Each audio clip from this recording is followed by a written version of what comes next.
God's chosen people.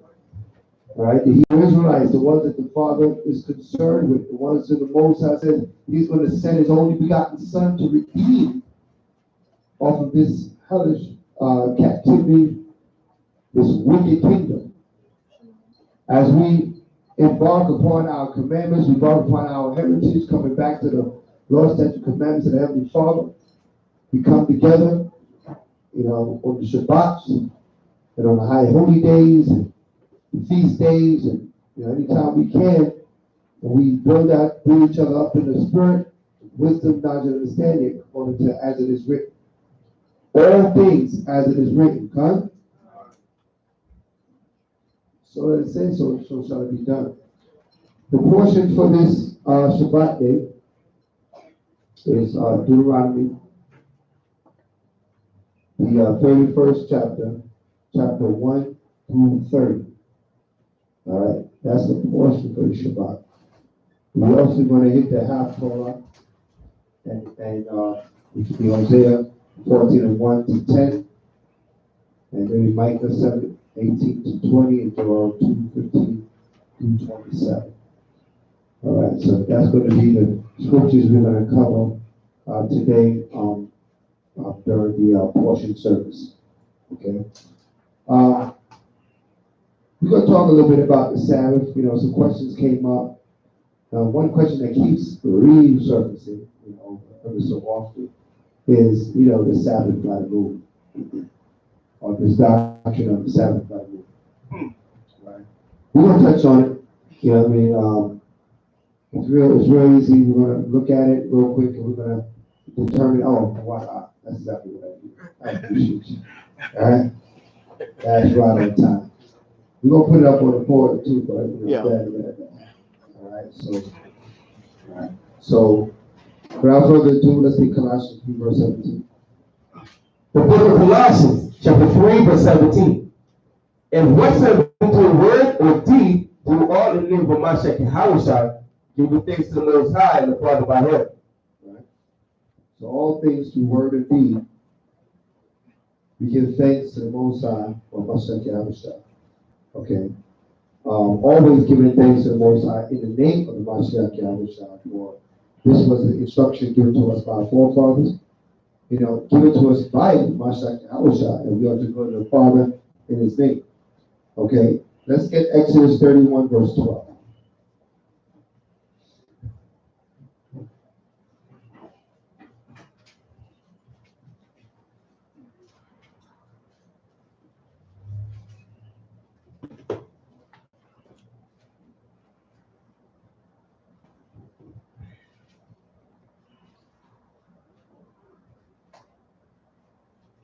The book of Exodus, chapter 31, verse 12. And the Most High spake unto Moses, saying, Speak thou also unto the children of Israel, saying, Verily my Sabbath ye shall keep. For it is a sign between me and you throughout your generations. So the Sabbath is a sign between the Most High and His people. His people will keep His Sabbath. It's a sign. What are signs used for? It's used to indicate something. Right?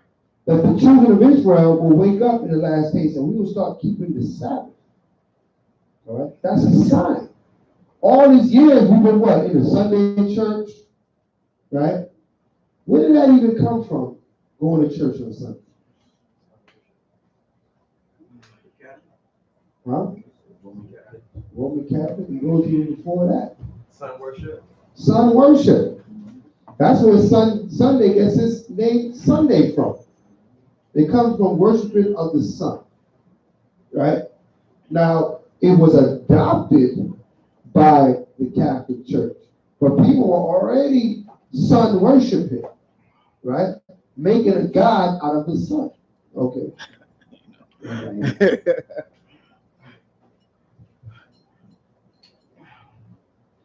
Right.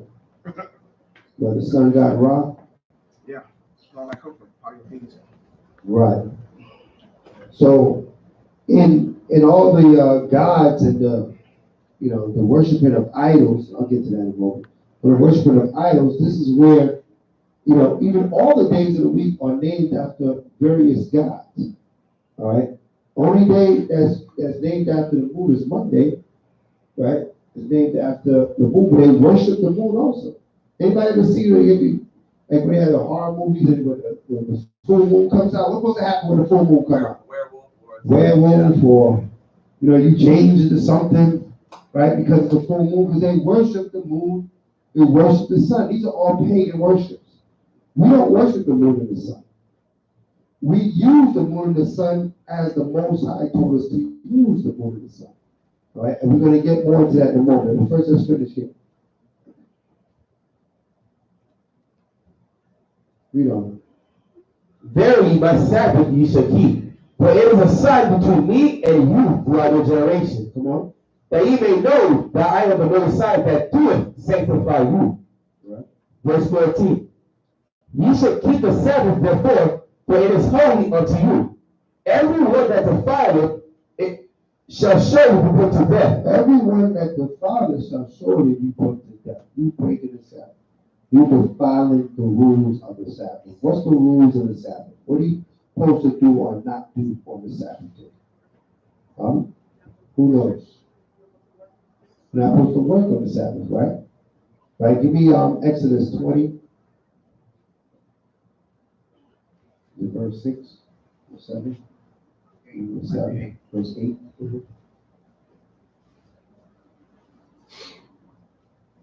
The book of Exodus, chapter 20, verse 8. Remember the Sabbath day to keep it holy. 6 days shalt thou labor and do all thy work, but the seventh day is the Sabbath of the Most High thy power. Right? In it thou shalt not do any work. So that's simple. Right to the point. Not supposed to work on the Sabbath. What it says, thou shalt not do any work. Right? That's not complicated. There's not a time to go to work on the Sabbath. Right? Read on. Thou, nor thy son, nor thy daughter, thy manservant, nor thy maidservant, nor thy cattle, nor thy stranger that is within thy gates. For in 6 days the Most High made heaven and earth, the sea and all that is in them is, and rested the seventh day. Right? Wherefore the Most High blessed the Sabbath day and the holiday. Right? Therefore the Most High blessed the Sabbath day and holiday. So what? We're not supposed to be working. We're supposed to be worshiping the Most High on the Shabbat day. Everybody understand that?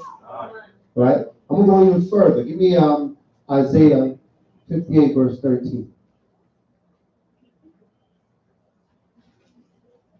Isaiah 58, verse 13. Let's go further to the Sabbath, understanding of the Sabbath.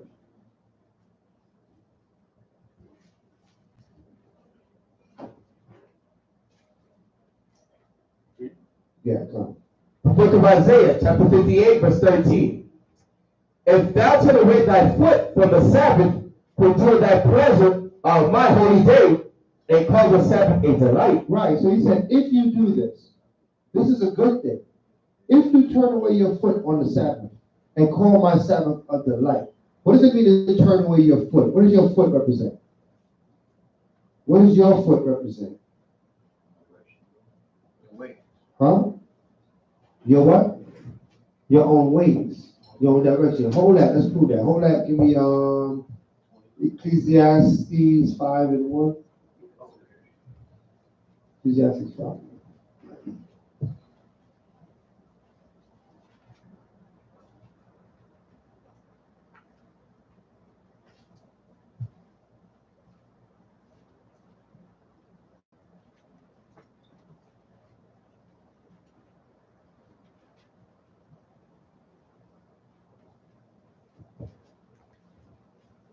The book of Ecclesiastes, chapter 5, verse 1.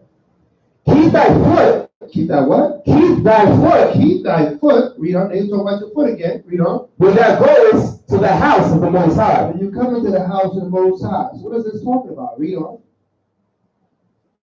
And be more ready to hear. Be more ready to hear. Read on. Than to give sacrifice of fools. What does sacrifice of fool will come out of you? Be more ready to hear than to speak. Keep your foot, mean keep your own ways. So your foot represents your way. Everybody understand that? That's how you understand what the foot means. It means your own ways. Right? Now go back to Isaiah 58, verse 13. So let's see what the Father is saying here. He's going to further explain. Read on. The book of Isaiah, chapter 58, verse 13. Come on. If thou turn away thy foot from the Sabbath to close thy presence of my holy day, Right? and call the Sabbath a delight. Right. So he said, if you turn away your foot from doing your pleasure, mean that doing whatever you feel like doing. Right? Because you might feel like going to the mall, you might feel like going to work, getting this extra money in. You might feel like doing a lot of things. But if you turn away what you feel like doing, your own pleasure on his Sabbath day, and call his Sabbath day a delight, I mean, you will happily stop doing your own thing on the Sabbath day. You're delighted to cease from your own actions, your own thoughts, your own deeds, what you want to do on the Sabbath day. You're doing it cheerfully, not just doing it, but you're doing it because you want to do it. Everybody understand that? Read on. The holy of the Most High. And you call the Sabbath day the holy of the Most High. I mean, this day is set apart from the other day. Holy means set apart. Everybody understand that? Holy means set apart. So you call this day the holy of the Most High. Read on. Honorable. Honorable, be respected. Read on. And shall honor him. And shall respect the Most High. Read on. Not doing thine own ways. By not doing your own way. Okay. That's how you respect the Most High, by not doing your own way. Read on. Nor fighting thine own pleasure. Right. Nor speaking thine own words. Right. Fighting your own pleasure. Speaking your own words. What's some of your own pleasures? You have nothing to do with the Father. What's some of your own pleasures? TV. Watching TV, play games. Watching TV, play games. Okay. Going to buy some chocolate ice cream right now. Going to buy chocolate ice cream right now. Right? Huh? Drawing, painting, might be drawing and painting. If it's not for the Most High, then it's your own pleasure. Right? Your own deeds, video games, you know. It's time to put all those things down because it's the Shabbat. It's time to give yourself to the Most High. Right? But if you're a husband and wife, you know, it's not time to be intimate with your wife, right? That's your own pleasure. Right? That you have all week to do. Right? On the time of the Shabbat, you're supposed to put that away. If I understand that? Read on. Verse 14. Then shalt thou delight thyself in the Most High. So if you do this, then you delight yourself in the Most High. Then you what? What does it mean delight? Mean that what? What's the word delighted mean? What does that mean? You like happy about it? Very happy about it. Yeah. Very happy about it. Right? So now you delighted in the Most High. Now you're happy with the Father just by keeping the Sabbath. Right? It's going to bring what? A joy to doing the will of the Most High. Read on. And I will cause thee to ride upon the high places of the earth. So, and he said, if you do this, guess what I'm going to do? The Most High said, I will cause you to ride on the high places of the earth. What does that mean? You jump off mountaintops? What are you talking about, the high places of the earth? What is that talking about? Having what? Rulership, dominion, control, power. That's the high place of the earth. People that are in the higher part of the earth, they have what? Power, right? When they say something, it happens. That's the high places of the earth, right? Read on. And feed thee with the heritage of Jacob thy father. And he's also going to return your heritage unto you. Just by you starting with keeping these Sabbath days. So keeping the Sabbath day is not a light thing with the Father. You understand that? Right? This is a couple of two scriptures that we went over so far shows that what? The Most High holds the Sabbath day as a heavy weight. And we got to keep it. And if we do keep it, there's a lot of blessings that come out of keeping the Sabbath holy. Is that understood? Right? So now what we're dealing with is a misunderstanding, you know what I mean, of the Sabbath day. Right? Some people feel they can have the Sabbath day any day. Right? Some people feel if Sabbath day is done away with it, now they think what? Now they go Sunday is a new day. But they don't even keep the Sabbath on Sunday because they don't follow the rules of the Sabbath. Right? Most of the time they go to church. What do they do after church? What does it mean they do down here after church? What do they do? Go to corral Sunday. They go to corral. That's it right there. Go to corral is packed. Right? Parking lot, you can't even find a park. Right? Pennies, right? Walmart, right? Go fill their Walmart aisles, right? Are you supposed to shop and buy and sell on the Sabbath? How do you prove that? Prove that. Nehemiah 2:31. Right. Nehemiah 10, verse 31. Let's get that. 10 verse 31. Yep.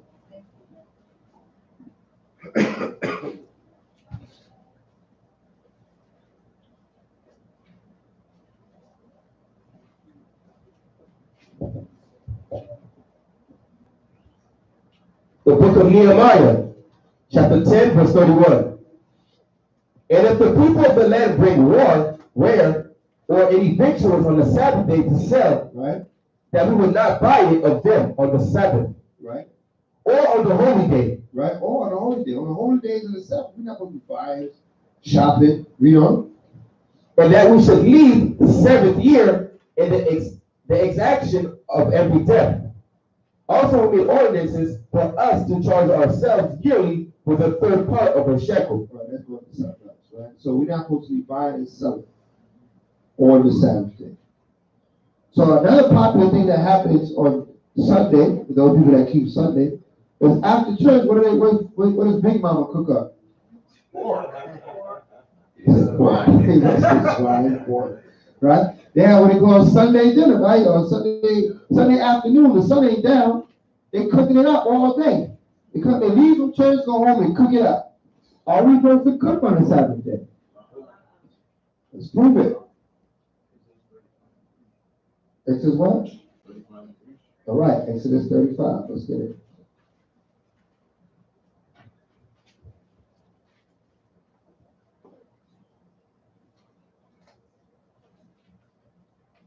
The book of Exodus, chapter 35, verse 3. Ye shall kindle no fire throughout your inhabitations upon the Sabbath day. Right. That's very simple.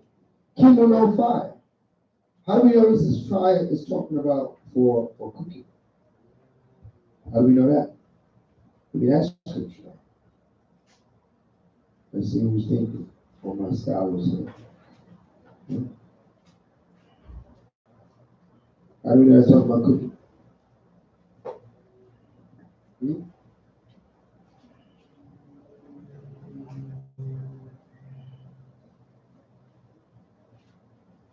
I don't see any hands. I don't see any hands.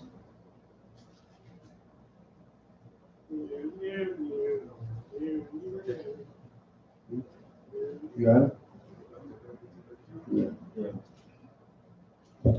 Numbers chapter 15, verse 32. In Numbers 15:32. Go. No. But you can go to that. But that's not what I want to know. See what you're going to see, bake what you're going to bake, and tomorrow's the Sabbath. Give me, I'll tell you right now.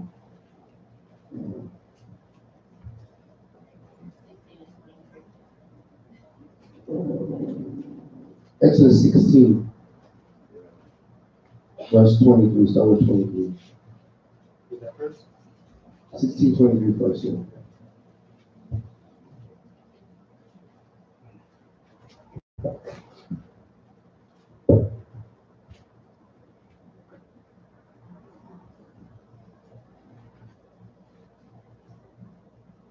Exodus 16, verse 23. Go ahead. The book of Exodus, chapter 16, verse 23. And he said unto them, this is that which the Most High has said. Tomorrow is the rest of the holy Sabbath unto the Most High. Right? Bake that which ye will bake today, and see that ye receive, and that which remaineth overlaid up for you, Right? to be kept until the morning. Right. So what he says, tomorrow is the Sabbath. So what? If you're going to cook it now. Because tomorrow is the Sabbath. Meaning what? You can't cook on the Sabbath. Everybody understand that? Very simple. Read on. Verse 24. And then they went up till the morning, as Moses bid. And it did not stick, neither was there any warmth therein. Read. And Moses said, eat that today. For today is the Sabbath unto the Most High. Right? Today you shall not find it in the field. Right. Today you're not going to find. You can't go out in the field to go reap because why? It was the Sabbath. They said there'll be nothing out there for you to reap. What are they talking about? They're talking about manna at this point. But it showed that there was different rules for the Sabbath day. Even when the manna was coming from heaven, Most High was feeding us. He said he's not going to feed us on the Sabbath. On the sixth day, he's going to give us enough for 2 days. This way you don't have to go out on the Sabbath. Right? Read. 6 days you shall gather. 6 days you shall gather. Read on. But on the seventh day, which is the Sabbath, right? In it there shall be none. There shall be what? There shall be none. There shall be none. Okay? So, the Most High is showing us in these scriptures, we know what? We cannot buy and sell. We cannot cook. We cannot do our own pleasures. All these things are rules of the Shabbat day. It is called the rest day. Okay? So now, how do we get confusion with the Shabbat day? Knowing all this, the Most High is not the author of confusion. Right? He gave us a Sabbath day that we're supposed to know. It's an important day. He said, verily ye shall keep my Sabbath. So the Most High is trying to hide his Sabbath from the children of Israel.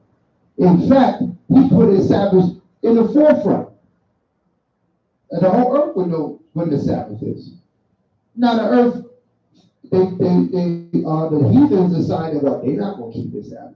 Because they're not interested in keeping the customs of the children of Israel or the law of the Most High God. A lot of our people following after the heathen when they break the Sabbath day, right?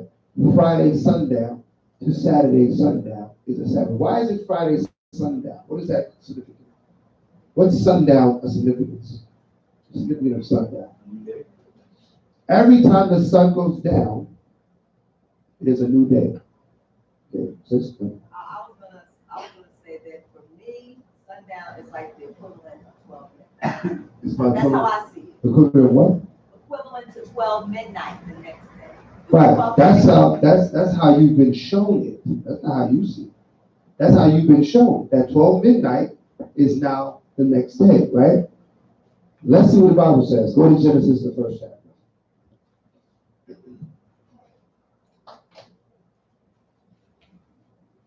You're about to see it a different way now. All praises. Right? Let's get Genesis. First read 1:1. The book of Genesis, chapter 1, verse 1. Mm-hmm. In the beginning, the Most High created the heaven and the earth. Right. In the beginning, the Most High created the heaven and the earth. So we started out in his creation. This is the beginning of creation. Right? We know. And the earth was without form, and void, and darkness was upon the face of the deep. Mm-hmm. And the Spirit of the Most High moved upon the face of the waters. Right? And the Most High said, let there be light. And there was light. Come on. And the Most High saw the light, that it was good, and the Most High divided the light from the darkness. Come on. And the Most High called the light day, right? In the darkness he called night. Come on. And the evening and the morning were the first day. Stop right here. And the evening and the morning is the first day. So the darkness, then the light, then the day is over. The darkness, light, the day is over. So when the day goes back to darkness, what is that? The next day. That's a new day. Read the 13th verse, the 8th verse. Verse 8. And the Most High called the firmament heaven, and the evening and the morning were the second day. How do we count the second day now? When the evening passed, the daytime passed, then came the second day is over. Read the 13th verse. Verse 13. And the evening and the morning were the third day. Was the third day. So now what constitutes a day? What two conditions constitute a day? A evening and a morning. That is a day.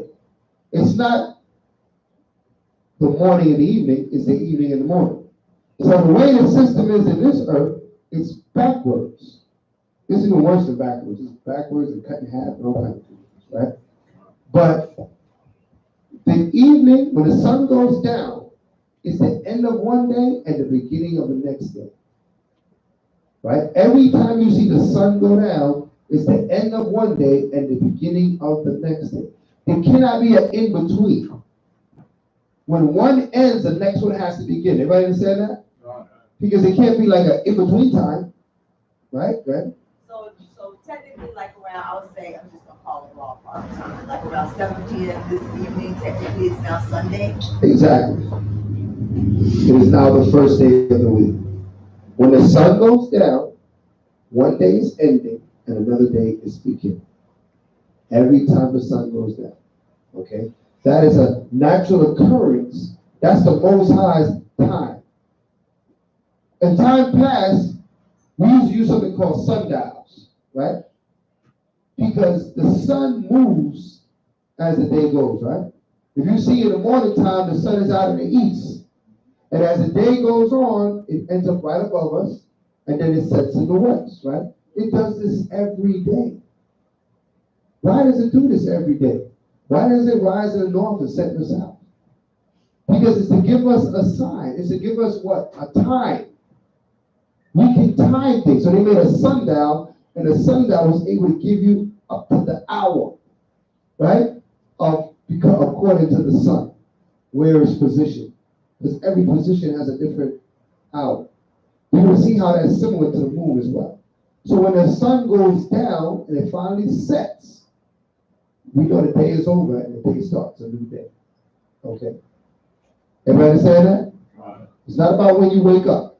That has nothing to do with when you go to sleep, and the way you wake up has nothing to do with when the day begins and ends. Two different situations there. All right? You might go to sleep at night, wake up in the morning. Right? Some people work nights, right? They sleep during the day, and they up all night. Right? Right or wrong? Kind of your schedule, okay? Right. So we cannot make it according to how our day is. Right? So now we understand that every time the sun goes down, it's a new day. So the Sabbath starts Friday sundown. Why? Because that's the beginning of the seventh day. So Saturday sundown. When the sun goes down Saturday, it's the beginning of the first day of the week. You got to forget about these names. Monday, Tuesday, Wednesday, Thursday, Friday. Those names are all gods of the Greek gods. All of them are Greek gods. Okay? Yeah?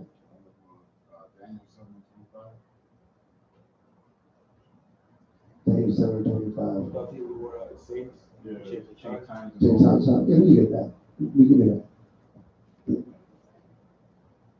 This is the prophecy of Esau changing the time.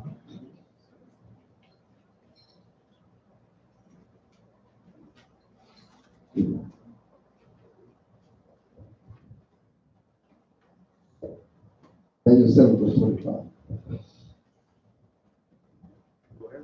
Yeah, The book of Daniel, chapter 7, verse 25.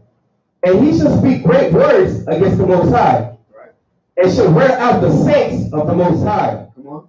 And to think to change times and laws. And change times and laws. Okay. So this is prophecy of these things coming to pass. Right? He's changing times and laws. So he changed what we consider a day. We all knew what a day was. No, the earth knew what a day was. Okay? This Esau, he the one that came with his 12 o'clock midnight. Why does he call midnight the day beginning? Why does he do that? What is significant about midnight? What is midnight according to the sun? What happens midnight? What's significant about that time? It's the highest point of darkness. It's the what? Highest point of darkness. It is the darkest hour, right? It is the darkest hour, meaning that it's the furthest hour away from daytime, right? Midnight. Midnight is the furthest hour away from daytime, right? So at that point, you have a long time before you get the sun again, and it's been a long time since the sun was there. So midnight that's why he used it as what? His witching hour, That's when you read about fairy tales. They say, oh, Cinderella better get back before what? Midnight. Why? It's all witchcraft. It's based in witchcraft. To believe that midnight begins the day is based in witchcraft. Okay? So let's get that thought out. Let's get that all out. Midnight is not the beginning of anything but wickedness. Okay? I have a crazy question. It has to do with Sabbath. Okay, now, normally I exercise every day in the morning time, except for after school. And I do it on Saturday as well. Is that okay? Is it your own pleasure? Yes and no. I do it for my needs. Well, if it's a medical reason, it's another story, right? But if it's for your own pleasure, that's what I said, for your own pleasure. If it's for your own pleasure, then you should cease from it on the Shabbat day, right? If it's for some necessity, that's a whole other story. That's for your knee is damaged, so you need to do what you need to do for your knee every day, and do it every day, right? The Most High is not, without mercy and understanding. Yeah, that's But, yes and no. right, well, the part that's for your pleasure, do the part for your knee and don't do the other parts that you do, whatever the case may be, right? So, but you gotta observe the Sabbath in all things that you do, right? It's up to you to make that understanding determination. You know if you're doing something that's for your own pleasure or not. That's where you know that. So that's between you and the Heavenly Father. Nobody's there to say, hey, don't do that, right? Between the Most High eyes fill the earth. He said his eyes is 10,000 times brighter than the sun, beholding all the ways of men. There's nothing we do under the earth that the Most High don't see us. He said he's trying to raise of our heart. He knows our mind. So we know we can't fool the Most High. We fool ourselves. We can't fool the Most High. You understand that? All right. So let's stay on this Sabbath. He thought to change times. So the Sabbath being changed from Friday sundown to Saturday sundown, or the 6-day sundown, right? Which begins the 7th day to the 7th day sundown, which begins the 1st day. Okay? That is what's significant. Understanding that there's days of the week. There are weeks with the Most High. There's something called a week. How long is a week according to the Most High? How long is a week? Still 7 days? 7 days. Okay? 7th represents completion with the Most High. It's 7 days of the week, right? Right? It's no coincidence that there's 7 candles on the menorah. Okay? That's not a coincidence. All right? Most High deal with certain numbers to be consistent. Okay? A week is always 7 days. Okay? It doesn't change. All right? Fulfill thy week means take 7 days. Okay? So now, where you at in the scripture? Daniel's? Huh? James 9:25? All right. Let's go to the Apocrypha. Let's get Ecclesiasticus 43.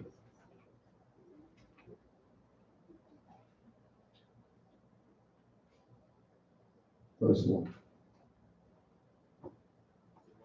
Verse 1. 43 verse 1.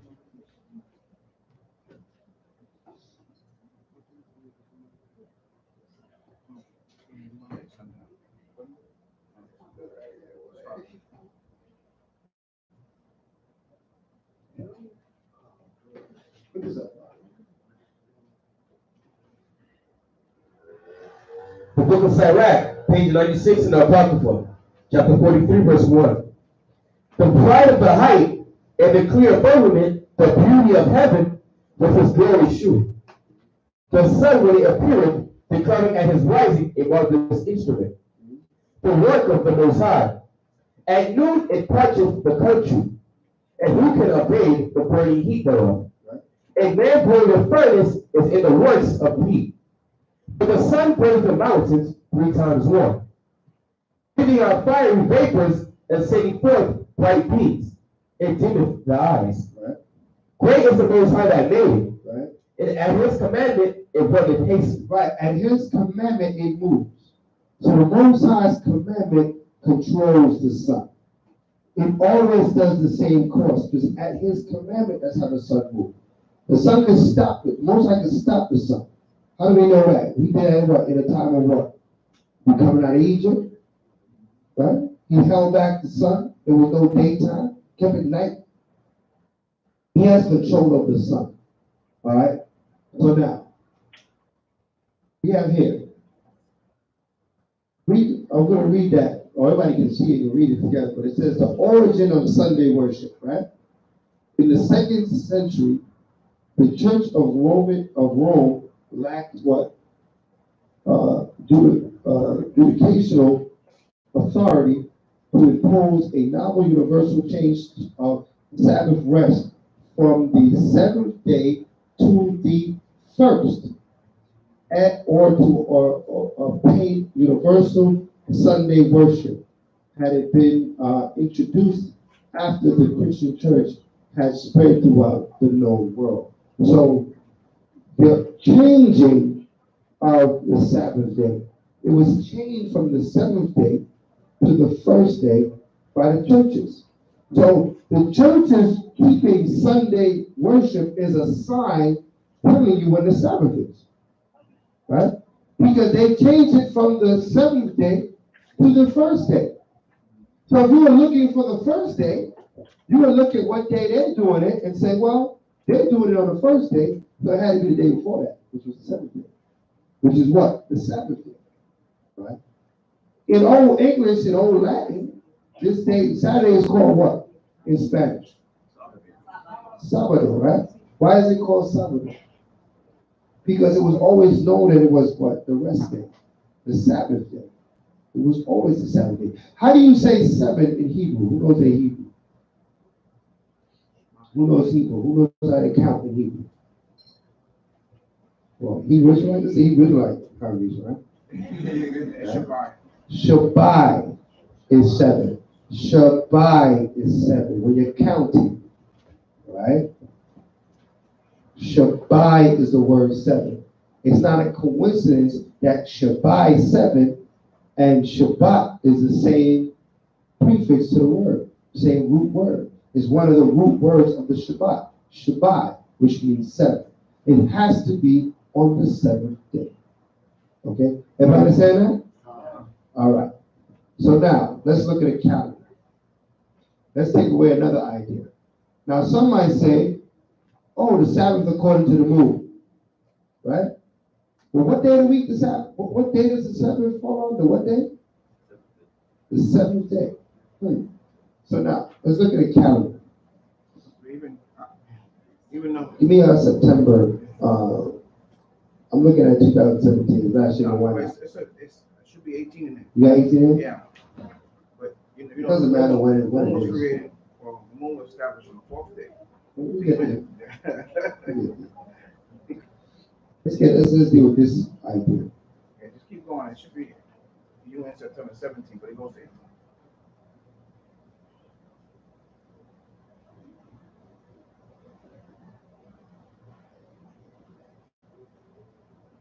Okay.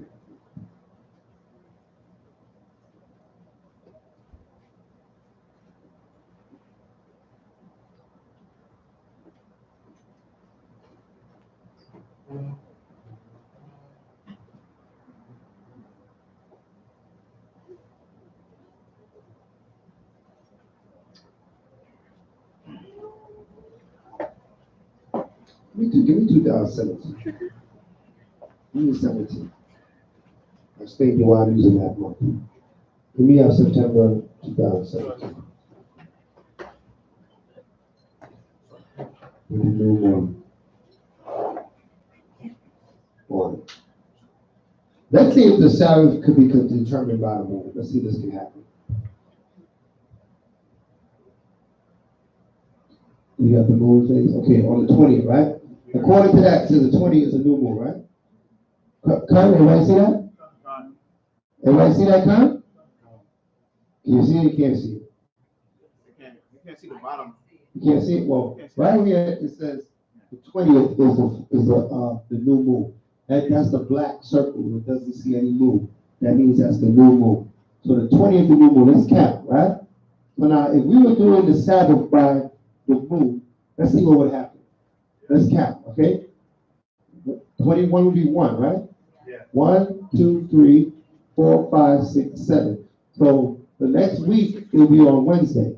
Everybody see that? The 20 will be the 7th day, right? Or will be Tuesday, sorry, Tuesday. Right? 26, right? So let's say, so it will be Tuesday, the Sabbath will be Tuesday. Everybody see that? Let's count it again. Right? 1, 2, 3, let's go. 4. We'll count it up. 6, 7. October the 3rd. Another Tuesday. Hold on, let's move it up. Oh, you don't have the other month? I got it right. The next one? Yeah, but anybody can see it. No, October. Oh, there it is. You got it right there. There you go. Next one will be the 3rd, right? Right? 7 days, the next one will be the 10th, correct? How much weeks is that? Yeah, he's falling on a Tuesday now. That's 3 weeks, right? That's 3 weeks, right, Con? Next week will be the 17th, right? Right. That's 4 weeks, right? Yeah. When is the new moon? Right there on the 19th. The 19th. So then you have what? What's the 18th then? Those are extra days. Those are extra days. Just tell me what they tell me. Is that the what day of the week? The 8th day of the week? What's the 19th day? Right? You see how it cannot be according to the moon? Because the moon doesn't come every 28 days. Sometimes there's 30 days, 29 days. So it's impossible for you to do the new moon according to the Sabbath according to the new moon. Do you understand that? It's simple math. We make it more complicated than it is. We get confused. That's impossible. There's no such thing as a 0 day, a blank day, a start over day. There's 7 days of a week. Always. Right? Let's prove it further. Give me Leviticus the 23rd chapter. So many times the Sabbath has been attacked. It's been attacked from different directions. Satan does not want us to keep the Sabbath. So he tries to fool us into believing some other type of Sabbath. Whether it be Sunday, whether it be the Tuesday Sabbath, right? That it gives you extra days of the week. The Romans had a calendar where they had a 10-day week. In the Julius calendar, there's 10 days of the week. Right? But we always kept our own calendar. The Hebrews were very industrious people, a very wise people. We always kept our calendar going. Right? Even in our captivity, we knew our own days. We didn't care what, whatever ruler was ruling over us at the time. We kept our own calendar. We knew our days. And at the process of a time, they adopted our 7-day system. Because they had a 9-day system and a 10-day system of their week. Okay? The Romans. So they didn't keep 7 days. They got that from us. So a lot of people might say, well, we following the white man's Sabbath, right? Don't you know that the white man is the biggest thief on the planet Earth? And if he is, who did he steal his stuff from?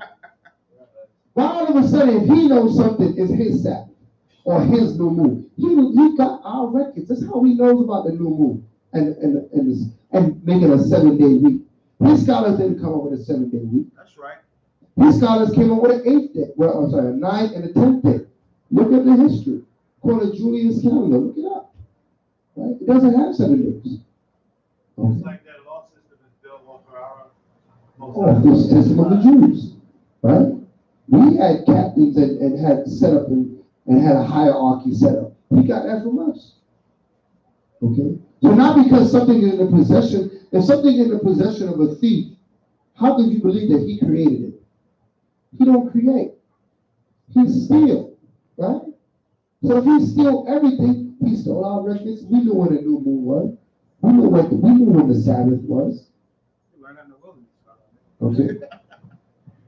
Well, we're going to continue. What did I call? Leviticus 23. Let's get that. Read 23 and 1 at first.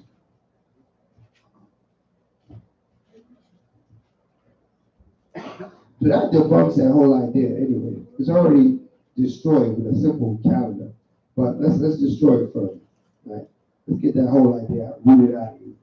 Cannot do the Sabbath according to the moon. Right? The book of Leviticus, chapter 23, verse 1, right? And the Most High spake unto Moses, saying, Speak unto the children of Israel, and say unto them, concerning the feast of the Most High, which ye shall proclaim to be a holy convocation. Right? Even these are my feasts. So the Most High about to break down his feast in the chapter 23. Jump to verse 9. Verse 9, Leviticus chapter 23, verse 9. And the Most High spake unto Moses, saying, Speak unto the children of Israel, and say unto them, when ye be come into the land which I give unto you, and shall reap the harvest thereof, then you shall bring a sheaf of the first fruits of your harvest unto the priest. Right? And ye shall wave the sheep before the Most High, to be accepted for you on the morrow, after the Sabbath. Right. The morrow after the Sabbath means the day after the Sabbath. The day after the Sabbath is the what day of the week? First day of the week. Read on. The priest shall wave it, right? And ye shall offer that day when ye wave the sheep and he lamb without blemish of the first year for a burnt offering unto the Most High. Jump down to the 15th verse. Verse 15, Leviticus chapter 23, verse 15. And he shall count unto you from the morrow after the Sabbath. From the morrow after the Sabbath, from the first day, read on. From the day that you brought the sheep of the wave offering, 7 Sabbaths. How many Sabbaths? 7 Sabbaths. You want to count 7 Sabbaths. Now, if every week is how many days? 7 Sabbaths will be how many days? 49. Read. Shall be complete, even on the morrow, until the morrow, after the Sabbath, the 7th day, 7th Sabbath, shall ye number 50 days. How many days? 50 days. Why is it 50 days? Because 7 times 7 is 49, and then the morrow after the Sabbath is one more day. So that's what? 50. You can't have weeks of 8 days and 9 days. It's impossible. Okay? So that's showing you right there. If we counted 7 Sabbaths, and 7 times 7 is 49, and it's supposed to number 50, the morrow after is 50, it's impossible to have a Sabbath according to the new moon. Does everybody understand this? Right. Am I losing anybody? Right? Is that clear? So if anybody comes to you with a new moon according to the Sabbath, that's incorrect. Everybody says that. Okay. There's no floating days, there's no 0 days. Every day has a number. 1, 2, 3, 4, 5, 6, 7. 7 days of the week, always, consistently. Okay. The sun goes according to the ordinance of the Heavenly Father. It will always do the same thing. So the sun will always rise in the east, set in the west. It always takes roughly an average amount of time for it to do that. Okay? And it will continue to do that. And we'll count every day. And no day will be missed. Okay? So this is why there could be no inconsistencies in your calendar. This is why it's impossible to have, right, the Sabbath according to the new moon. All right? So this is our understanding. This is a proof of why we say the same. All right? This is why we know Friday sundown, the Saturday sundown is the Sabbath. It's not the white man's Sabbath. It's the Sabbath. Okay? Good? Did we have a daylight saving time or anything like that? No, we didn't have that stuff. Right? As you saw changing times. We didn't need no daylight saving time. We didn't need more daylight than we already had. Right? Because it shifts. Now Esau wants to what? He wants to capitalize on your labor. That's why he created daylight saving time. To get more work done. Right? It's how he builds his kingdom. We need more work done. So it's all the rest of the time. All countries don't follow that. Right? It's just really in America that follows daylight saving time. I don't think no other country follows it. As far as I know. So certain states don't follow. Even certain states don't follow it, right? Arizona doesn't. That's right. So that's just him messing with time and laws. Okay. So hopefully, I answered a question. Somebody had a question about Sabbath, it being according to the moon, or the case may be, one of our viewers. So hopefully they got edified and educated on that, right? But just look at the calendar. Very simple. Count the days. See if it makes sense. If you end up with 8 days, something got to be wrong. There's only 7 days of a week. All right, so let's go now to the portion. Let's get Deuteronomy 30, verse 1.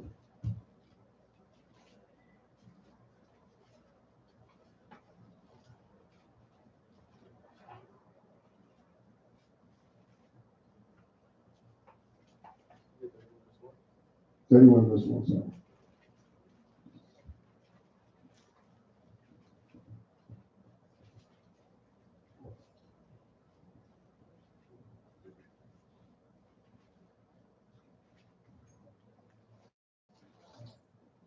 The book of Deuteronomy, chapter 31, verse 1. And Moses went and spake these words unto all Israel. And he said unto them, I am 120 years old this day. I can no more go out and come in. Also the Most High has said unto me, thou shalt not go over this Jordan. The Most High thy power, he will go over before thee, and he will destroy these nations from before thee. And thou shalt possess them. And Joshua, he shall go over before thee, as the Most High has said. And the Most High shall do unto them as he did to Sihon and to Og, king of the Amorites, and unto the land of them whom he destroyed. Right. And the Most High shall give them up before your face, that ye may do unto them according to all the commandments which I have commanded you. Come on. Be strong and of a good courage. Fear not, nor be afraid of them. For the Most High thy power, he it is that will go with thee. He will not fail thee, nor forsake thee. Right, so what? When we go forth to do the work of the Most High, you always got to remember to be strong and of good courage. When you stand to speak the words of the Most High, you got to be strong and have good courage. And you cannot fear those that hear the word from your mouths. All right? Because the Most High is with you. So what if somebody's offended? Right? So what if they're upset at what you got to say? People will be upset. People will be offended, but you got to know that the Most High is with you. You understand this? He won't cause you to fail doing his will. Most High is not a powerful father. Okay? He said, do my will and be blessed. So why you expect any difference? Speak the word of Most High and be what? And be blessed therein. Not be cursed. All right, read on. Verse 7. And Moses called unto Joshua, and said unto him in the sight of all Israel, be strong and of a good courage, for thou must go with this people unto the land which the Most High has sworn unto their fathers to give them. And thou shalt cause them to inherit it. Right? And the Most High, it is that he will go before thee. Right. He will be with thee. Right. He will be with thee. Right? The Most High, he it is. Right? That doeth go before thee. He it is. He it is. He's the it that is. Okay? The Most High is the it that is. All right? All right? Everybody got that? Everybody understand that? All right. The Heavenly Father is the it that is. All right? And he will go before thee. So what? You got to understand. It's old English, so you got to read it. That old English thought, mindset. To show you that what? He's it. Right? The Most High is the power. Yahweh's the power. Who's the power? Yahweh's the power. That's right. He is. That is. All right? Read on. He will be with thee. He will not fail thee. He will be with thee and he will not fail. He will not fail. You got to have that resonate in your spirit. You got to know that the Most High will not fail. Once you get that understanding in your heart, in your mind, then you have a lot more courage. You'll be a lot comforted. That you know what? The Father won't fail. As long as I do his will, I won't fail. Now, if I stray from his will, I may fail. As long as I'm going in his spirit, I won't fail. You know? He will not fail thee, neither forsake thee. Uh-huh. Fear not, neither be dismayed. And Moses wrote this law and delivered it unto the priests, the sons of Levi, Right? which bear the ark of the covenant of the Most High, Right. and unto all the elders of Israel. And Moses commanded them, saying, at the end of every 7 years, in the solemnity of the year of release, in the feast of tabernacles, when all Israel is come to appear before the Most High by power, in the place which he shall choose. Right. So what was in the Feast of Tabernacles? All Israel is supposed to what? Appear. All Israel is supposed to appear before the Most High in the Feast of Tabernacles, in the place that he shall choose. Okay? Not some Israel, not if you feel like it, not if it's convenient, but all is to appear. He has called the children of Israel to dwell in groups on the tabernacle. All right? Tabernacle was one of the big three holidays for the Most High. Okay? Not to be missed, not to be, a lot of times we put a lot of emphasis on the Passover, and that's it. Not realizing that the tabernacle holds that same weight. Okay? It holds the same weight. Thou shalt read this law before all Israel in their hearing. Verse 12.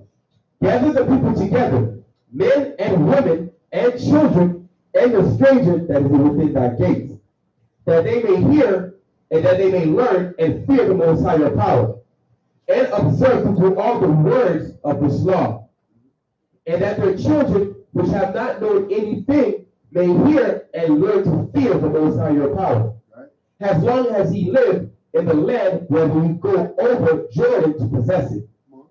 And the Most High said unto Moses, behold, thy days approach, that thou must die. Call Joshua and present yourselves in the tabernacle of the congregation, that I may give him a charge. And Moses and Joshua went and presented themselves in the tabernacle of the congregation. And the Most High appeared in the tabernacle in a pillar of a cloud. Right. And the pillar of the cloud stood over the door of the tabernacle. And the Most High said unto Moses, behold, thou shalt sleep with thy fathers, and this people will rise up and go a-whoring after the gods of the strangers of the land. So the Most High let Moses know, you're going to sleep with your fathers. But these people, they're going to go off. Israel is going to be rebellious and they're going to go off. They already knew, Most High already knew that we was going to fall. He's not surprised about fall. We might read it and be like, oh, how can we do this? But it was already prophesied that the children of Israel were going to be rebellious.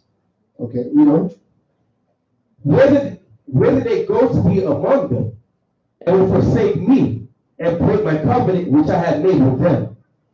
Then my anger shall be kindled against them in that day, and I will forsake them, and I will hide my face from them, and they shall be devoured, and many evils and troubles shall befall them. Right? For that they will say in that day, are not these evils come upon us, because our God is not among us? And I will surely hide my face in that day. For all evils which they shall have wrought in, that they are turned unto other powers. Right.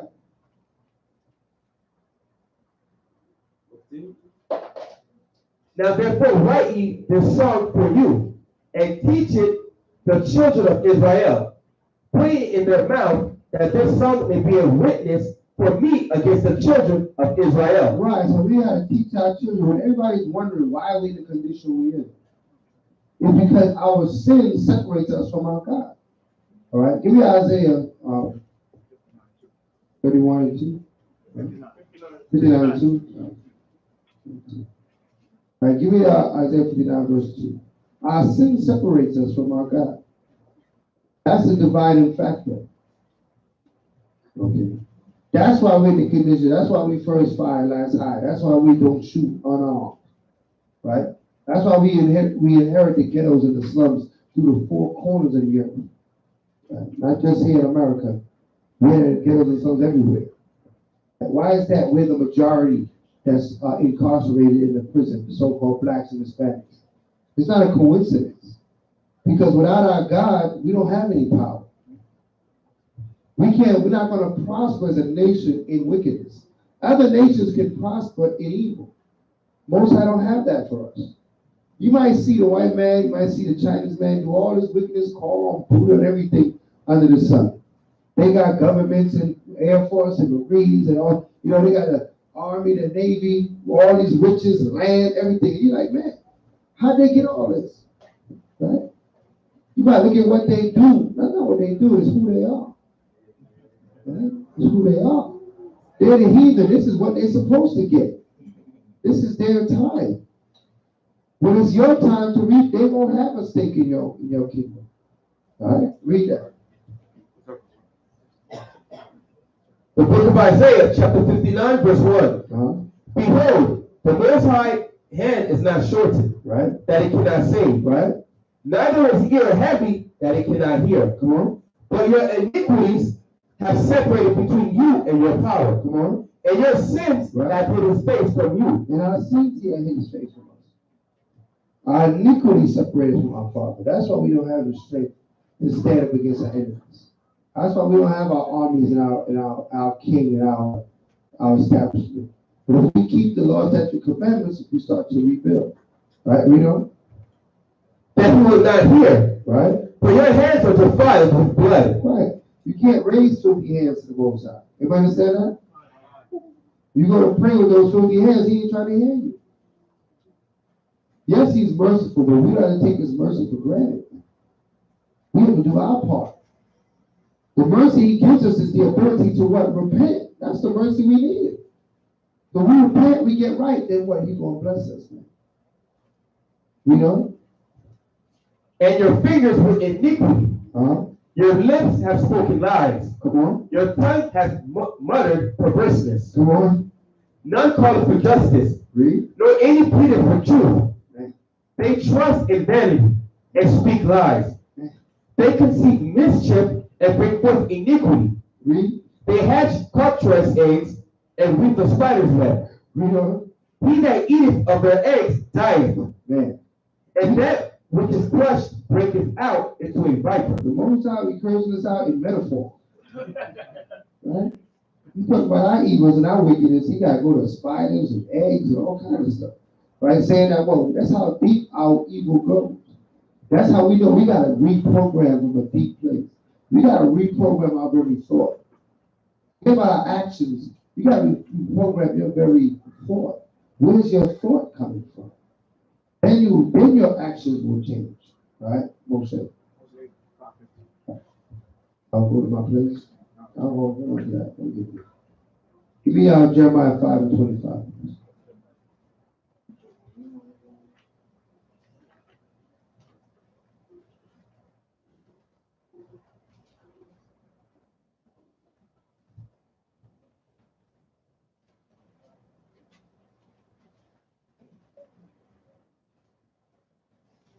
Yeah.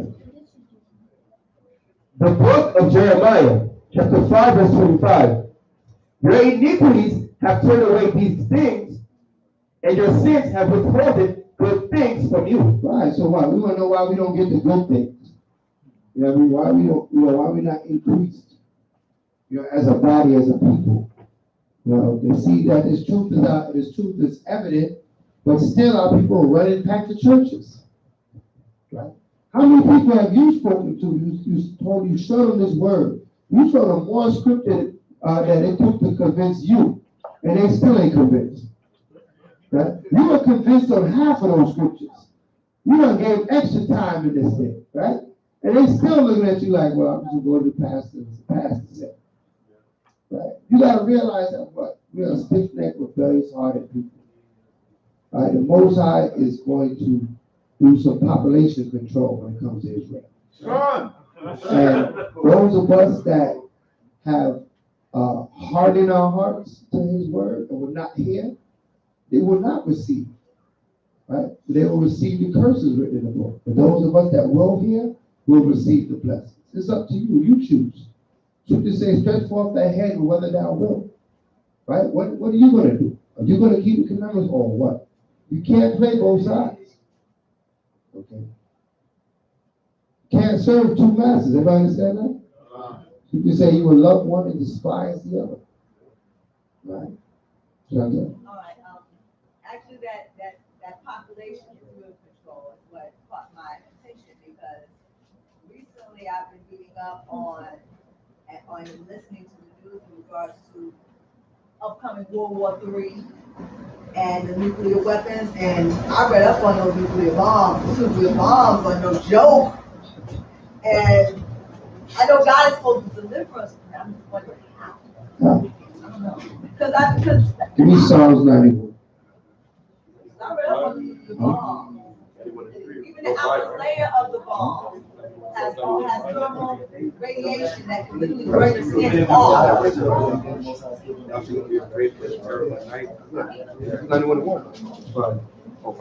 Revelation that God is supposed to destroy 91. an hour. All right, let's see. Psalms what? Psalms 91, verse 5. So, right. So you brought up the nuclear bombs.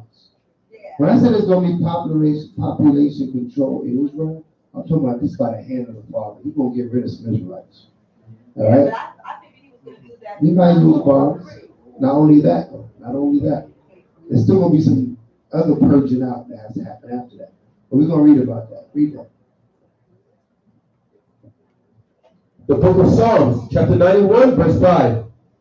Thou shalt not be afraid for the terror by night, right? Nor the arrow that flieth by day. Come on. Nor the pestilence that walketh in darkness. Come on. Nor for the destruction that wasteth at noonday. Nor for the what? Nor the destruction that wasteth at noonday. See, now, if you keep the law, statutes, and commandments, you don't got to be afraid of these things. All right? The destruction that wasteth at noonday is talking about these bombs, all these things at the east, all these destructive forces that Esau has in his hand. Whether it be germ warfare or it be nuclear fire, we're not worried about those things. He said, thou should not be afraid of any of these things. Read on. Verse 7. 1,000 shall fall at thy side. Wait, how much? 1,000 shall fall at thy side. The scripture say 1,000 gonna die at your side. You got to get that thought pattern. You got to understand what you're choosing this day. You're choosing life. The scripture say you choose commandment, you choose life. Because 1,000 shall die at that right hand. Read on. And 10,000 at that right hand. And 10,000 on the other side. Read on. But it shall not come nigh thee. But it shall not come nigh thee. So we can read up and we can see all the tricks of the trade. What Esau got brewing in this bag of tricks and what he got going on and how the Most High is going to use his weaponry against him. How he's only creating his own demise. But it ain't going to come nigh you. If you're keeping the law, statutes, and commandments of the Most High God. Right? If you are performing acceptable righteousness. You need not to worry about those things. He come out, he got chemtrails, and he got germ warfare. He's putting stuff in everything, right? Trying to keep his kingdom going. And you don't have to fear those things. You got to fear the Most High. Everybody understand that? That's where our mind says that. We concentrate on the Most High. Yeah, we see you. We see what he's building, but thus saith the Most High. 1,000 at my left, 10,000 at my right. It shall not come nigh me. All right, read on. Only with thine eyes shall thou behold and see the reward of the wicked. That's right. Only with your eyes shall you see the reward. You're going to be like, yeah, that's crazy. Did you see that? Yeah, I saw it. Right? We ain't going to be like, oh, we in the fire too. Right? We're going to see that only with your eyes shall you behold the judgment of the wicked. What does that say about the rest of you? Well, you're fine. Everybody see that? Read on. Because thou hast made the Most High, which is my refuge. Right? Because thou hast made the Most High thy refuge. What is a refuge? A place of safekeeping, a hiding place. You make the Most High your hiding place, You ain't got to worry about all these destructive forces of these nations. China facing all these missiles to America. America facing it back over there. North Korea, warming up their missiles. You ain't worrying about these jokers. Let them all fly. Hallelujah. Let them all just fly and fill the sky. Right? You gotta be that confident in serving the Most High. Right? And if you not get there, the only reason why you're not confident is because you know you're doing stuff you ought not to be doing. Therefore, it's messing with your own confidence. Right? That's why I said be of good courage. Right? Your courage will increase when your works increase. Everybody understand that? Once you can look back and say, now I'm doing my thing, I'm holding down for the Most High. I'm not worried about these things. But if I know I'm there playing games with the Father, right? And I know I got these sins about there, I'm gonna be nervous every time the lightning. I won't go out. I ain't going outside. You hear that lightning? I'm gonna think the lightning gonna strike me on my way to the car, right? Because I'm gonna live in fear, right? Read. Even the Most High, thy habitation, there shall no evil befall thee. That's right. Make the Most High your habitation. Live with Him. Your habitation is where you live. Live with the commandments daily, every day, every hour, every minute. Live with the commandments of the Most High. Every decision you make, let it be. Let you call upon the Father on that decision. Make sure you're good with the Most High first. Then you can move with it. After a while, the Spirit going to quicken it. You're not going to have to question because you're going in the Spirit. Remember, the scripture says the law is for the wicked. The law says the commandments is for the wicked. We need it written down so we can get our wickedness out of us. Right? Well, once the wicked is out of us, we don't need it anymore because we're going in the righteous spirit. Right? So we got to get there. It takes time, it takes effort, it takes the Most High's mercy and grace. Right? It takes us to put His Spirit upon us. That's what we pray for. We pray for that Spirit. Right? We don't. Neither shall any plague come nigh thy dwelling. Right? For He shall give His angels charge over thee. He shall give His angels what? Charge over thee. That means the angels will protect you. Right? The angels will be your bodyguard. What better bodyguard you need than that? Right? He said He's going to give His angels charge around you. Nothing can mess with you. Can't touch you. Read. To keep thee in all thy ways. Come on. And they shall bear thee up in their hands. Right? Lest thou dash thy foot against a stone. Right. He's going to bear you up in His hands. Okay. So keep that in mind. Right? That if you're doing the will of the Most High, you need not to worry. Right? I'm not saying not to tempt the Most High. Remember, Satan tried to pull this scripture on the Mashiach. Telling the Mashiach to jump off the damn cliff. Talking about the angels won't bear you up. Right? I ain't telling you to jump out, go skydiving. Talking about the Most High will bear you in the arms. And you go splat on the floor. Right? You will know that you are tempting the Most High. This is talking about when your life is put in danger through the judgments that got to come down upon America. You need to not to worry about that. You just got to roll in the Spirit of the Heavenly Father. Come? Read on. Thou shalt tread upon the lion and adder. Right? Thou shalt tread upon the lion and the adder. What's an adder? Snake. A snake. Right? So I'm not telling you to go in the zoo and jump the fence. Right? And go running with the lions. The scripture says, I shall tread upon them. No, you're going to be torn to smithereens, right? To pieces, right? Because it's not the time. Make the Most High your refuge. Don't try him, but make him your refuge. Read. The young lion and the dragon Shall thou trample under the feet. Come on. Because he has set his love upon me, therefore will I deliver him. Come on. I will set him on high, because he hath known my name. Come on. He shall call upon me, and I will answer him. I will be with him in trouble. I will deliver him and honor him. With long life will I satisfy him. Right. And show him my salvation. And show him my salvation. The long life he shall satisfy us and show us his salvation. So Let's go back to Deuteronomy.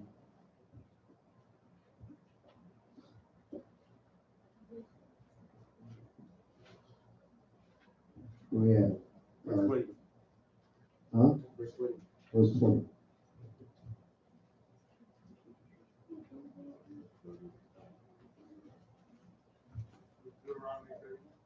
The book of Deuteronomy, 31, verse 20. chapter 31, verse 20.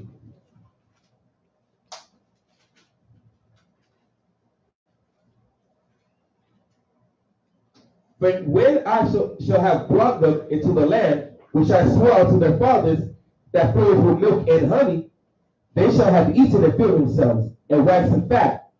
Then they will turn unto other powers, Right? and serve them, and provoke me, and break my covenant. Right. So he already knew what we were going to do.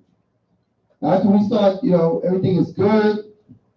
The pocket's looking right. The belly is full. Wax fat. We wax fat. We relaxed. You know what I mean? Bank account looking right. We ain't got time for the Most High right now. I got places to go, man. I got business to attend to. You got a new job, got to fly out, do all kind of, you got time for this Torah, camp, and I got other stuff to do. Right? That's a common problem in Israel amongst our people. When the Most High take everything from you, you have no choice but to go back to the Father. What else you got? Right? You ain't got nothing but the Father's words in your pocket, but that's what you're going to use. Right? You're going to rely on Him. Right? That's why He says, now give me Hosea 5:15. Most High to get your attention. He know how to get your attention. He just take every distraction away from you. Right? And you have no choice but to give him your attention. Right? Read that.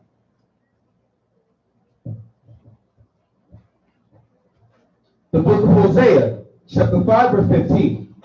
I will go and return to my place, till they acknowledge their offense, and seek my face, and their affliction they will seek me early. Right? In their affliction, they're going to see when Most High wants your attention, He's going to afflict you. How do we seek the Most High? How do we seek the Most High? Give me that. Give me Isaiah 34, verse 16.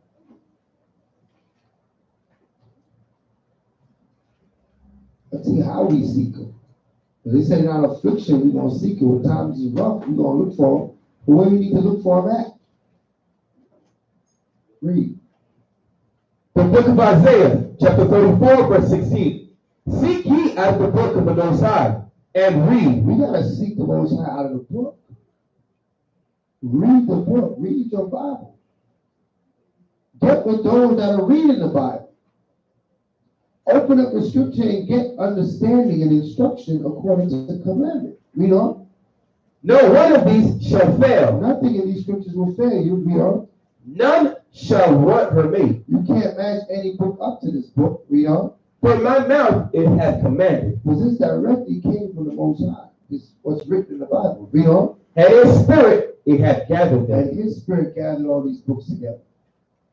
All right? He gathered all these scrolls together. We can't divide the book. Oh, I like this book. I don't like that book. I'm going to read these scriptures. I'm going to read that scripture. Oh. Most High put this book together called the Bible. Basic instructions before leaving earth. Right? He put these instructions together. We just got to keep them. Okay? Everybody understand that? Give me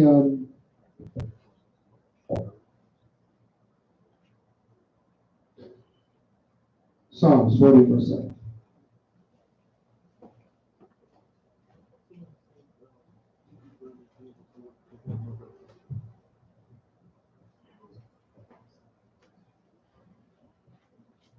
The book of Psalms, chapter 40, verse 7. Then said I, lo, I come in the volume of the book. Right? It is written of me. It is written of me. Most I said, listen, I come in the volume of the book. Seek me in the book. Right? When you meditate, you got to meditate on scripture from the book. Right? Somebody asked, can they eat during the day of the toilet because they have low blood pressure? they have low blood pressure. And they're asking, low blood pressure. I'm not a doctor, right? But I would say this, right? Maybe somebody that's also dealing with that. I mean, your physician will have to tell you, you know. I'm not going to say I have that expertise. If it's possible to fast for the day when you have low blood pressure. Anybody that could answer that question that I don't know? And there for a doctor, right? That's what I was thinking. I guess that's why he was asking you. I wish I could answer it, but I can't answer that question.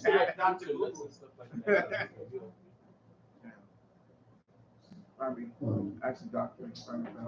I would ask the doctor, you know, I would leave it there. You know. Somebody that deals with like herbs and stuff. Yeah. I can instruct her to say drink mineral water, you know what I mean? But I don't know. It's where you're not eating, but the doctor go able to answer that question. Let's read on.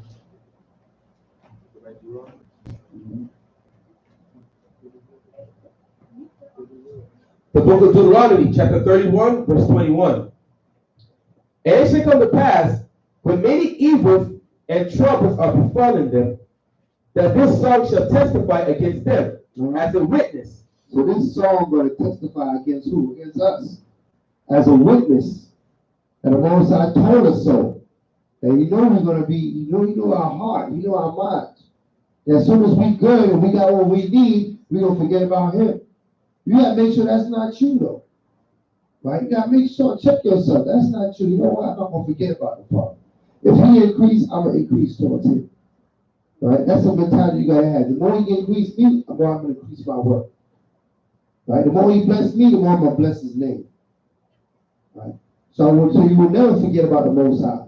So as you rise and you put in the banner up with you, the banner of righteousness. Right? You know?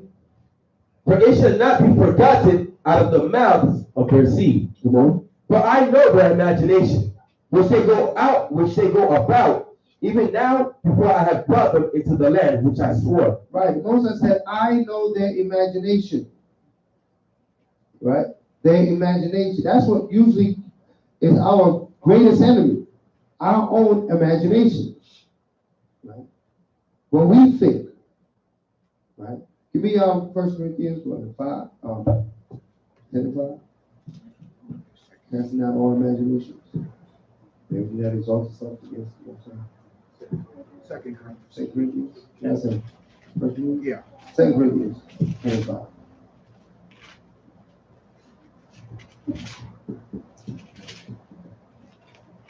The book of 2 Corinthians, chapter 10, verse 5.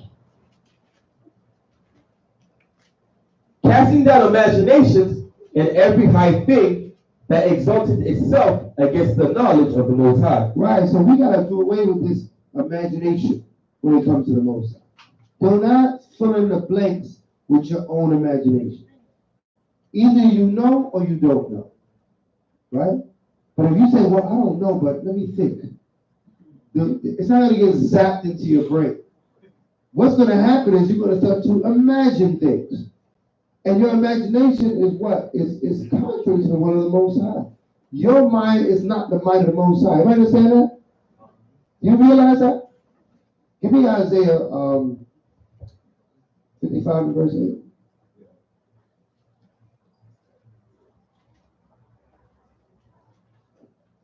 Verse 8.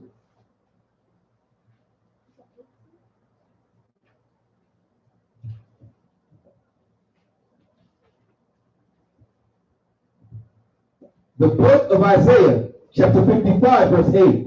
For my thoughts are not your thoughts. Right, the Most High said, my thoughts are not your thoughts. Read on.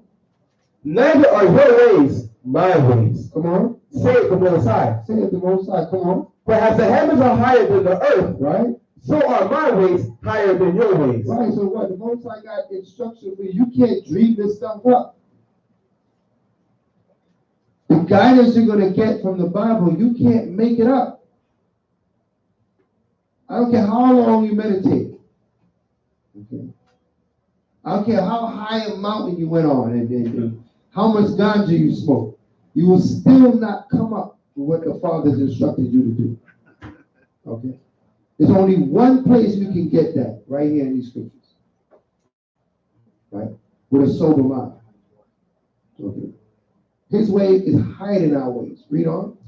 And my thoughts than your thoughts. Right? Come on. Perhaps the rain cometh down and the snow from heaven, right? And returneth not thither. Right. You don't see the rain falling up from the ground or the snow falling up from the ground. You see it coming down.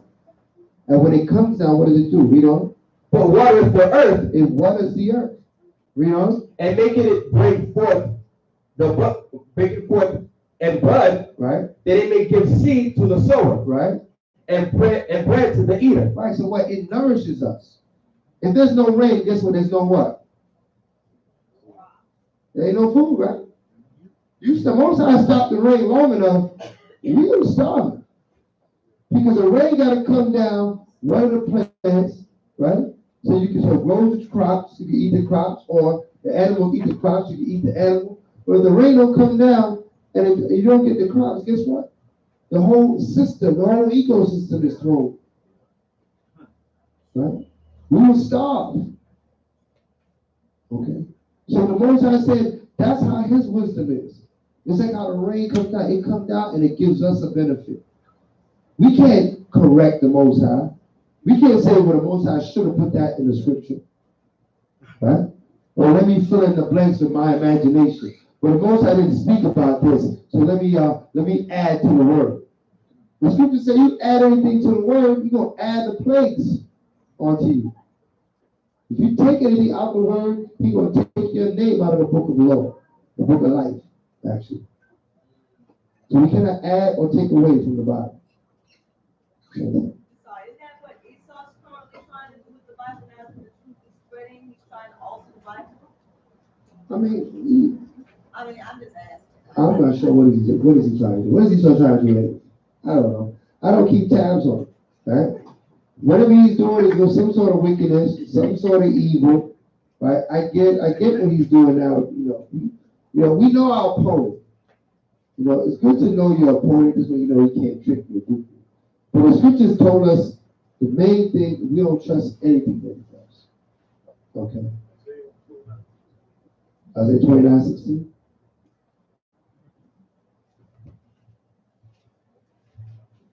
Get that. Even with the Colin Kaepernick situation, it's probably an determined motive behind that. Pacify the people. Let them kneel down all over the place. You don't care. He already conquered everything. It's only a simple Edomite that make a big deal about that.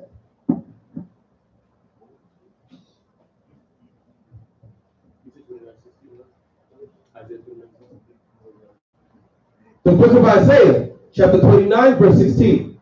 Surely the turning of things upside down shall be esteemed as the potter's clay. Right.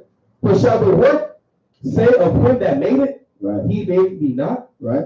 Nor shall the thing framed say of him that framed it, he has no understanding. Come on. Is it not yet a very little while, and Lebanon shall be turned into a fruitful field? Come on. And the fruitful field shall be esteemed as a forest? Come on. And in that day shall the deaf hear the words of the book. Read. And the eyes of the blind shall see out of the obscurity. Come on. And out of darkness. And the meek also shall increase their joy in the Most High. Right. And the poor among men shall rejoice in the Holy One of Israel. Read. For the terrible one is brought to naught. The terrible one is going to be brought to nothing. Right? All praises. The terrible one is going to be brought to nothing, going to be brought down. Because he was created to be brought down. He's as wicked as he was created to be. So we don't try to venture too deep into the levels of his wickedness because he's doing according to plan. He got all kind of plans. It's not going to help him. He wants his kingdom to go on forever. It's not. It's going to be destroyed. Thus saith the Most High. Right? Not to say that that's not a part of this, but what's going on with Trump? Talk about he got the Space Force. They trying to basically fight against the Most High, basically, but it ain't gonna work. It ain't gonna work. It ain't gonna work. Exactly. You answered your own question. Alright. Yeah, he's doing all those things. He got the Space Force, Space Cadets, I don't care what he called them, right? It ain't gonna help him. None of it is gonna save him. He got underground bunkers. He's trying to, have a space station. Like I've been watching this. There's this show on Netflix called The 100. Anybody seen that? Yeah, when he falls Right? from the sky. So now Esau trying to say he gonna bounce when the bombs blow up, and he gonna live on a space station till it's safe to come back to the earth. His imagination is just, it's entertaining, man, right? So, and he dropped a lot of jewels in that show. That's a good show if you want to watch something, on Netflix. That 100. I think I'm up to episode 11 or something, 12. Pretty good, right? But nevertheless, right, exactly. Matter of fact, give me that. That's perfect scripture. Give me Psalms 1 and 1 and 1. 2 and 1? 2 and 1. Psalms 2 and 1. They think they're going to build a space station somewhere. They're going to hang out up there for 100 years. So the radiation is now died down to Earth. They'll come jump back down here and reestablish things. They still find the traces of radioactivity in Sodom and Gomorrah. They're going to reestablish things. The Earth is the ground. Is inhabitable again. Right? They came back down here and found some things though, but read that. The book of Psalms, chapter 2, verse 1. Why do the heathen rage, right? And the people imagine a vain thing. There goes that imagination again. Right? That imagination is a dangerous thing. Because people, they use their imagination when they have a lack of information. Everybody understand that? They fill in the blanks with their own imagination. Then they start believing things that they never read, they never have no concrete, they can't prove. Right? Because they fill in the blank. Instead of doing the due diligence to say, let me find out what the Father said. If I don't know, I don't know. And I'm not going to just imagine it. I'm not going to make it up. The heathen are imagining vain things. They think that they're going to take down the white man. The Chinese man thinks he's going to build his military and take the white man down. Is he nuts? Right? Kim Jong-un, right, says he got a button on his desk and he's going to blow America to smithereens. Is he nuts? I don't even know what happened to the Taliban. I had more, I had credit. I thought they were still going to do something. Now they making little comedy YouTube videos, dropping packages and running away. That's the last thing I seen the Taliban doing. Right? They haven't done anything since. They died out. ISIS ain't cut nobody head off in a while. I mean, what's going on with that? They on vacation?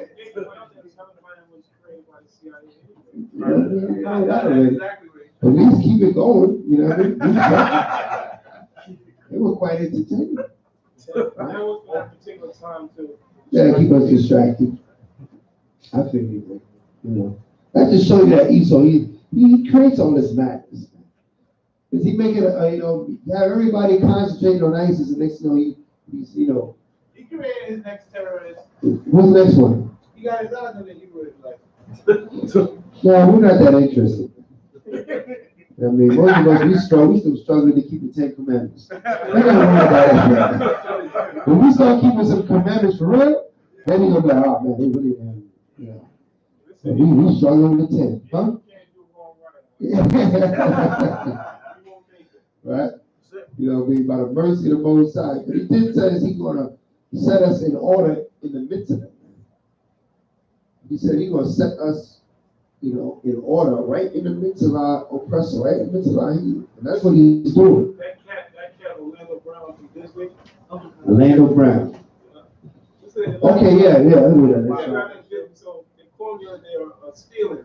Mm-hmm. So somebody comments, said, listen, I don't really know anything about burglary, but why would you turn the lights on? So turn the light off. Like, you robbed the place, keep the lights on. Right, you turn the light on and see what he was stealing. before the children fall. Wrong, right? That's the wrong light, right? I mean, it's comical, to see, the mentality of these nations, to see what's going on in the government, to see what's going on, even in some of our people that's in this world. It's a mockery, right? When you woken up to this truth, you look at these people like, man, are they crazy? Is just everybody crazy? Right? Because the truth will put you on a higher level of thinking. Right. You start to think like a God. All right?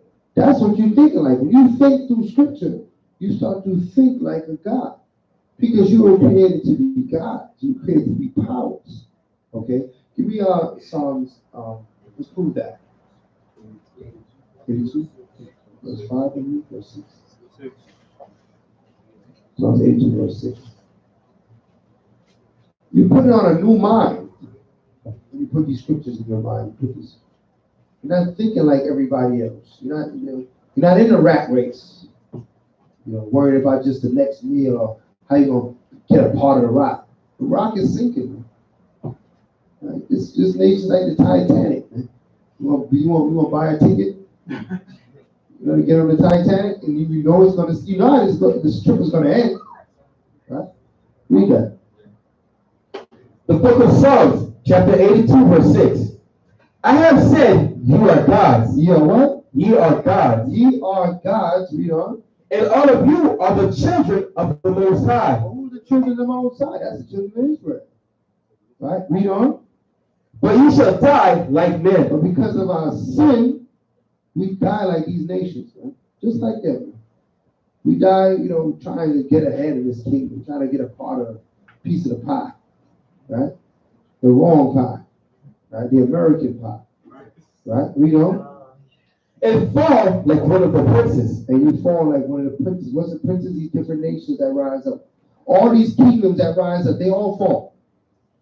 Right? Right? The Persian and Medes used to be the powerhouse on the earth. Fell. Okay. Babylonians, right? The Africans, they were running things. Fell. Egypt rose. Fell. Rome rose up. Fell. Greeks rose up, fell. All these nations are going to fall. What makes you think Americans will go on forever? Right? If you just look at the trend, right? All these nations rose up, got to the epitome of strength, and then plummeted. Became ruins. Okay. America will be a ruin as well. Heavenly Father said not one brick is going to be on top of another. That's right. Right? And all these buildings, he said he's going to leave one on top of the other. Right? Let's get it. Psalms 49:11. Okay.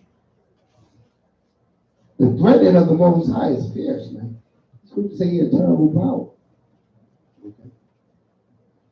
Read that. The book of Psalms, chapter 49, verse 11. Their inward thought is that their houses shall continue forever. Right? And their dwelling places to all generations. Right. They're planning for 10 generations down the line. Esau. You don't plan 10 years down the line. He plans 10 generations down the line. Okay? He talking about his children's children. He's stacking money for. Right? A lot of times we think too short. We just live for our life. We just living for the weekend. We living for the weekend. Farther than that, we don't know what's going on. We got no plan that's longer than the weekend. Right? Labor Day weekend, the next hangout. Esau got plans for his children's children. At least his children's children. He's stacking bread for them. We got to think differently. They think nationhood. We think, neighborhood. Right? We got to elevate our thoughts and say, we got a generation coming behind us. Right? Right? It was an important thing in Israel that our daughters marry. Who they marry and bring forth children. These things was heavy, important things in Israel. That our daughters marry, they bring forth children, that their children bring forth children. Right? When they blessed the woman, they said, may you be the mother of many. To what? To expand the nation.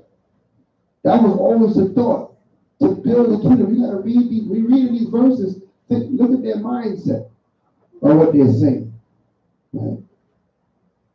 Right? Fill the courts, fill with the children of Israel. Right? This should be on our minds. Right? What are our children going to do? What are our children's children going to do? Are we establishing something for them to continue? Are they going to continue in the laws, statutes, commandments of the Most High? Have we set a platform for them? Right? We may not make it out here. Right? The priest's been promising me every few years that this is the last year. Right? And we're still here. So, you know, we got to think of our children, man. We got to continue to have that zeal to get out of here. Right? That's positive thinking. I get it. Right? But we got to make sure that we set for the long haul. We don't want our children to fall off. Right? What you got? Read that. The book of Psalms, chapter 78, verse 4. We will not hide them from their children, right, showing the generation to come the praises of the Most High and his strength and his wonderful works that he has done. Right. For he established a testimony in Jacob, right, and appointed a law in Israel. Right, and appointed a law in Israel. So we got to show it to our children. And make sure we tell our children to show it to their children. Right? We got to begin that trend. So that they be more blessed than us. Right? A lot of us is first generation Israelites. Our parents were in Israel. We just get this thing out understanding ourselves. But we have to start that cycle of righteousness. Right? Everybody understand that? Right? This is the thought pain. You can't think selfish. I ain't had no children. It's gonna die with me. That's a selfish thought. Okay. We have to multiply. Israel has to grow one way or the other, either by bringing them in off the street or creating them ourselves. But the nation got to grow. Come?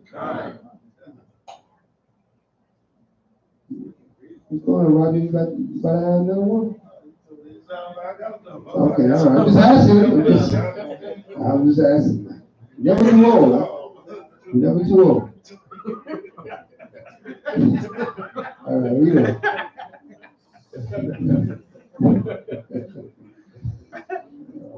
Which he commanded our fathers that they should make them known to their children, right?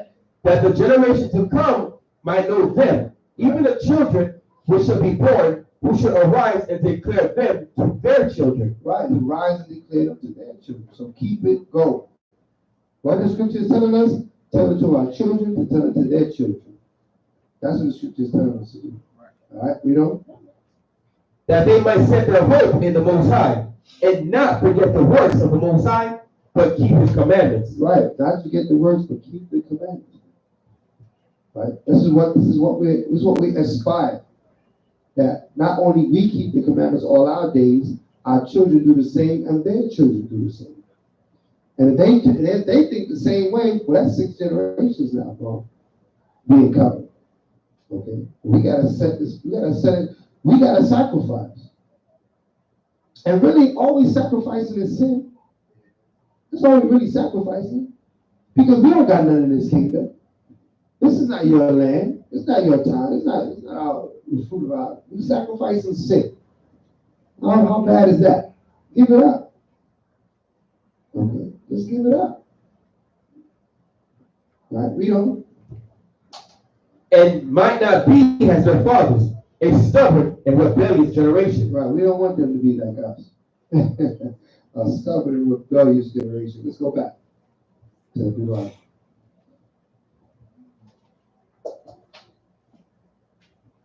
Deuteronomy 31:22. The book of Deuteronomy, chapter 31, verse 22. Moses therefore wrote the song the same day and taught it to the children of Israel.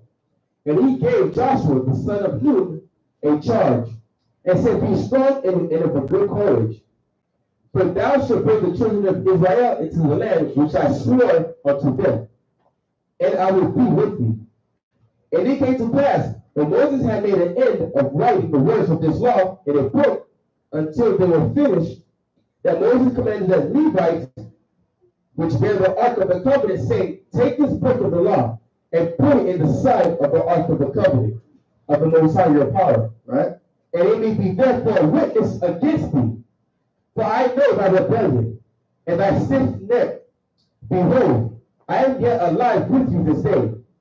You have been rebellious against the Most High, and how much more after my death? Come on. Gather unto me all the elders of your tribes and your officers, that I may speak these words in their ears, and call heaven and earth to record against them. Come on. For I know that after my death you will utterly corrupt yourselves, and turn aside from the way which I commanded you. And evil will befall you in the latter days, because you will do evil in the sight of the Most High to provoke you to anger through the works of your hands. Right. Didn't that happen? Did evil befall us in the latter days? Right? Evil befall us heavily in the latter days. Okay. No nation on earth has the records to show that they've been through what our people have been through on this earth. There has never been such a mass genocide of people. People removed from their borders as was done to the children of Israel. Right? A lot of nations say, well, they were slaves in Ireland, right? Or whatever the case may be. They try to bring up other slavery that happened on the earth. Nothing can compare to what happened to us as a people. That's right. Over 77 million North American Indians were slaughtered on this land. To the point where we don't even see them that much anymore. Right? They covered this whole land from sea to sea. Right? You find 1, 2 Gadites. Okay. Over 100 million slaves didn't even make it across the ocean. Right? To understand the numbers, you can't compare it to 6,000 Jews? The Holocaust? 600. I think it's 600. 600? Yeah. Down to 600. In the Holocaust, you can't compare it to that.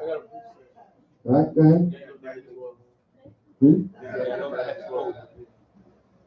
They're both talking at the same time. Oh, there you go. Right. Hold that question. Read that Daniel 9 and 12. The book of Daniel, chapter 9, verse 12. And he hath confirmed his words which he spake against us, and against our judges that judged us, by bringing upon us a great evil. For under the whole heaven hath not been done as has been done upon Jerusalem. Exactly. Nowhere and nowhere. So we've suffered it even in Jerusalem. What we suffered in Jerusalem was gruesome. I'm not talking about when we came over to America. What we suffered in Jerusalem was gruesome. Right? There's some tunnels in that part of in what we call the catacombs. Who heard of the catacombs? What's in the catacombs? Corpses, right? Hung along the walls of the catacombs. Whose corpses are those? Us. Right. For miles of tunnels of corpses hung on the walls. Right? Where's that? Where's that located? In France, I believe. Right, yeah. France, in Europe. Right? So we have to understand that we all the atrocities that happen to us on this earth, we can go on and on and on about. Right? We've been assaulted, attacked, and destroyed by many of these nations. But we know that that's just the hand of the Most High punishing his people. Punishing his people. We don't do right, he bring the nations against us. They so happily take that opportunity to destroy us, right? Then we get right with the Father, he pull them off of us. Then he put them back on us again. But the Most High said this last salvation is going to be like none of the others, because this is going to be the everlasting salvation. Meaning that we won't need to be saved again. This is the last time we shall be saved. Right? When we get the kingdom now, no nation shall rise against us. Everybody understand that? That's what we're looking forward to. All right, let's go back. The book of Deuteronomy, chapter 31, verse 29. For I know that after my death you will utterly corrupt yourselves, and turn aside from the way which I commanded you. And evil will befall you in the latter days, because ye will do evil in the sight of the Most High, to provoke him to anger through the works of your hands. And Moses spake in the ears of all the congregation of Israel the words of this song until they were ended. Until they were ended. Rome, right? That's what I thought. Rome. Okay. I did say Rome. Somebody said France. Who said France? Who else? Okay, not that. I'm talking about in Rome, where Romans took over the Israelites, right? And they hung us in the tunnels, right? Under the earth. Okay, so that ends the portion for this Shabbat. Give the Most High hand. Hallelujah.